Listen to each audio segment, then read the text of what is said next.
呢個視頻我就會同大家分享廣州番禺嘅氧吧大夫山森林公園。各位朋友大家好，揸車嘅時候首先就定位大夫山森林公園嘅北門停車場。通常過嚟大夫山，大部分嘅遊客都係會選擇騎行，喺南門同埋北門都可以見到呢啲租單車嘅檔口，有普通嘅單車、山地車、雙人車、拇指車等等。我就揀咗呢一部普通嘅單車。我覺得咁樣坐住條腰直嘅時候係非常舒服嘅，而山地車就要趴住喺度。我個人就仲唔係好習慣趴住條腰嚟踩單車。我呢款普通嘅單車就係15蚊任踩，計次數不限時。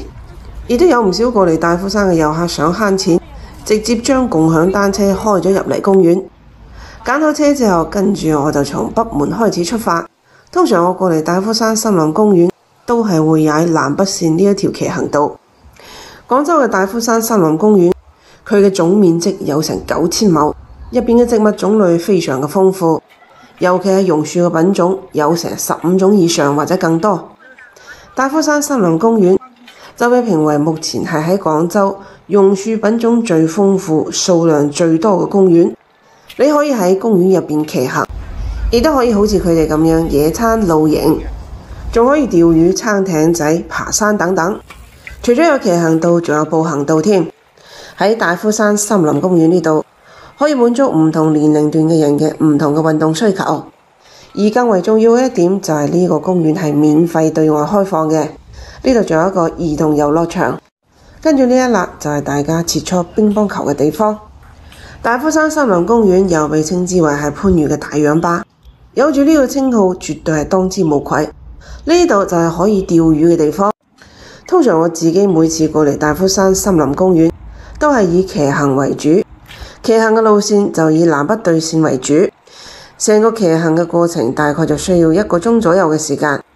有啲遊客就中意喺騎行嘅過程當中行行企企影影。公園入邊嘅景色非常嘅美，有唔同品種嘅樹木，仲有湖。如果你哋想過嚟大夫山森林公園嘅話，一年四季都啱㗎。就算你喺夏天過嚟嘅時候，喺騎行嘅過程當中有咁多嘅樹蔭，你一啲都唔會覺得熱。有樹蔭嘅遮擋，你亦都唔會覺得特別嘅曬。滿池嘅殘荷睇起身好有意境啊！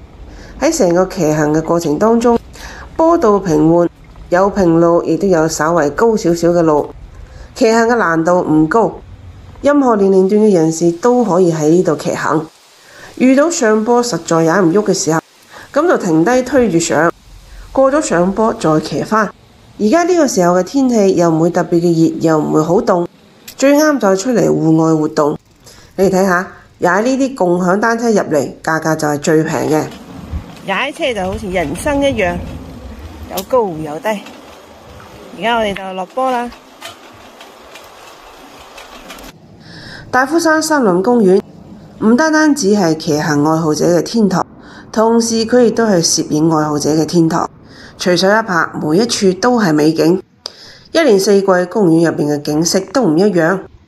通常我自己騎行嘅時候，我一般都會選擇喺南北主線上邊來回騎1個鐘頭左右。我就覺得呢個時間啱啱好。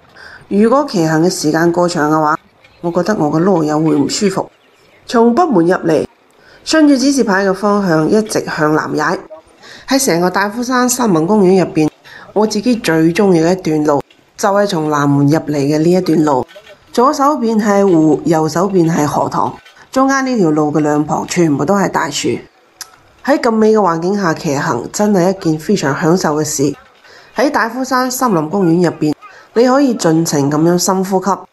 如果夏天過嚟，成個池塘開滿荷花嘅時候，滿池嘅荷花隨風搖曳，同我哋而家睇到嘅殘荷又係另一種唔同嘅意境。喺大夫山森林公園入邊嘅每一個人工湖都非常嘅靚，有啲湖仲可以爬艇仔添。喺湖邊就有呢啲人行道，騎行道同埋人行道分開，非常嘅安全。喺湖邊嘅呢啲草地上面鋪一張氈，曬住太陽，不知幾寫意。喺呢個湖入邊有2隻黑天鵝啊，佢哋好中意食浸咗水嘅饅頭啊。2個人食饅頭食到不亦樂乎，好美。拿個石頭片，樹葉子片。到南門啦，原路返回。騎行嘅途中經過呢一片落羽杉，呢一種種喺水中嘅杉樹就叫做落羽杉。南風知我意，落雨已成杉。落羽杉同水中嘅倒影相呼應，彷彿走進咗現實版嘅油畫世界。翻咗就可以啦。騎一部單車只需消費15蚊，就可以喺大夫山森林公園入邊吸氧21圈，可以講性價比係相當嘅高。運動完之後，我哋就會去到附近一間非常出名嘅燒鵝店食燒鵝。呢間店嘅燒鵝喺番禺有住好高嘅人氣，有興趣嘅朋友記得留意收睇下一個視頻。今日嘅視頻大夫山森林公園騎行就同大家分享到呢度。我鍾意分享我生活中嘅點點滴滴。如果鍾意我嘅視頻，記得關注我啦，多謝你哋嘅支持。